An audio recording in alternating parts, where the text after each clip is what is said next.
Добрый день! Вы на канале Движение за независимость Саха. Меня зовут Раиса Зубарева. И сегодня мы подводим итоги прошедшей недели. В Якутске назревает забастовка водителей автобусов. Водители не согласны с увеличением оплат Союз Авто и Алмаз-Эргенбанку. Директор Союз Авто Косицкий высказался по этому поводу. Он сказал, что протестовать некрасиво, и то, что водители называют поборами, на самом деле это не поборы, по словам Косицкого, а оплата услуг сторонних организаций, которые вот в этой схеме городского транспорта работают.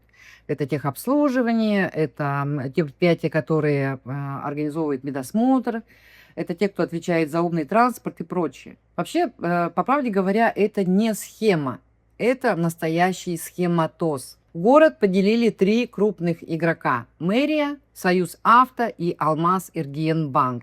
И все получают прибыль. Шутка ли? 43 миллиона пассажиров за год, пассажиропоток, и больше 2 миллиардов денег получает Союз Авто за перевозку пассажиров. Какой дурак не захочет откусить от этого пирога? И АСН тут как тут, и учредитель Союз Авто Максимов, и мэрия. Можно с уверенностью сказать, что эта проблема не решится. И даже привезенные недавно автобусы, вот эти вот фолгабасы красные, да, они ситуацию не спасут. Потому что все пассажирские перевозки отданы в руки частного бизнеса. Это бизнес. Вообще-то в городе с суровым климатом обязательно должно быть предприятие муниципальное, которое бы занималось осуществлением пассажирских перевозок. Перевозка пассажиров – это стратегическая обязанность города. В Якутске автобус – это не услуга комфортная, да, которая предоставляет там какой-то комфорт гражданину. Это обеспечение безопасности и доступа к базовым услугам.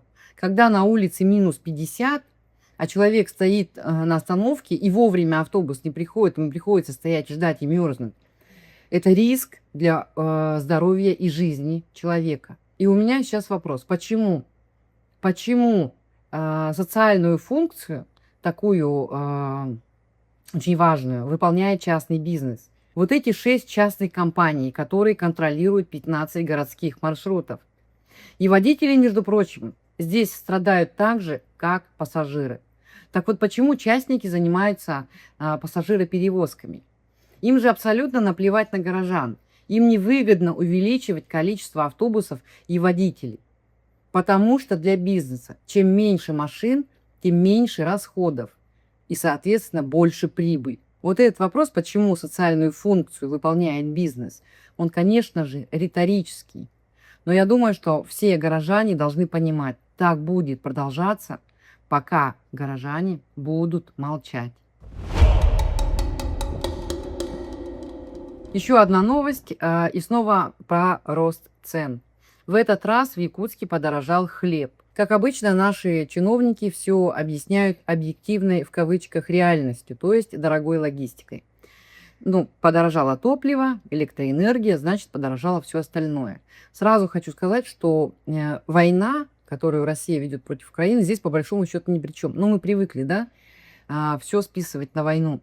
Здесь она ни при чем. Хлеб всегда дорожал. По крайней мере, я не помню, чтобы цена на него хоть когда-то опускалась. Так же, как и на бензин, на электричество, на тот же проезд в транспорте в городском и так далее. Цены только растут. Вообще у наших властей есть 2 универсальных алиби, которые работают всегда.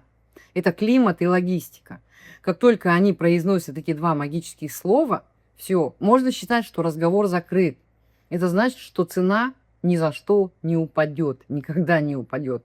Она будет только повышаться. Максимальная цена хлеба ЕХК сегодня 75 рублей за буханку весом 700 грамм.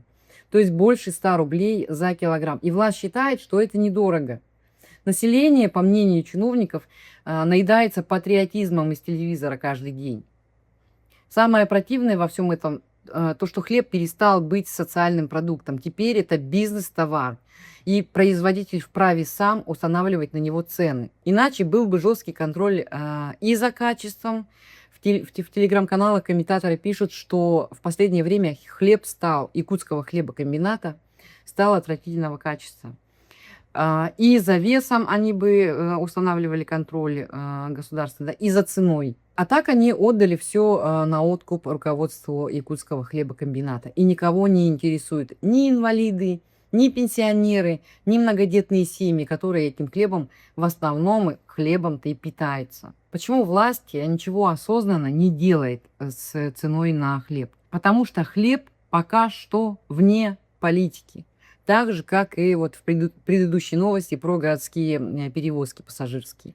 Люди не делают хлеб политическим товаром. Для людей удорожание цен вообще на любые товары, будь то хлеб или бензин, это не политика. Никто не выйдет на митинг из-за роста цен. Будут ворчать и все равно будут покупать. Но как только для людей и цена на хлеб станет темой политической, власть сразу же начнет предпринимать меры. Ну и напоследок хорошая новость. В эти дни во Франции, в городе Нанте, проходит международный кинофестиваль, посвященный кино из Восточной Европы. Будет представлен на этом фестивале фильм «Айта» Степана Бурнашова. Напомню, что в 2023 году, ровно через полгода после премьеры, этот фильм был запрещен Роскомнадзором в России и снят проката вообще со всех кинотеатров и со всех площадок. Надо сказать, что фестиваль в Нанте – это одна из старейших и уважаемых площадок во Франции, где уже более 30 лет показывают авторское кино. И вот здесь любопытная деталь. В программе в этом году фильмы из России. Но не те, которыми гордится российское государство, а наоборот, то кино, которое не вписывается в современную российскую повестку. А это как раз из этой серии. Напомню, что Айту запретили, потому что в этом фильме увидели деструктивную информацию, противоречащую принципам единства народов России. Как было написано на сайте, значит, Роскомнадзора, в фильме демонстрируется неравенство лиц по национальному признаку, а положительные качества героев одной национальности противопоставлены подчеркнуто негативным чертам героев другой национальности. В итоге Россия сама же вытолкнула якутское кино за границу. И в этом нет ничего страшного. Наоборот, несмотря на запреты в Российской Федерации, якутское кино живет и развивается вне российской юрисдикции.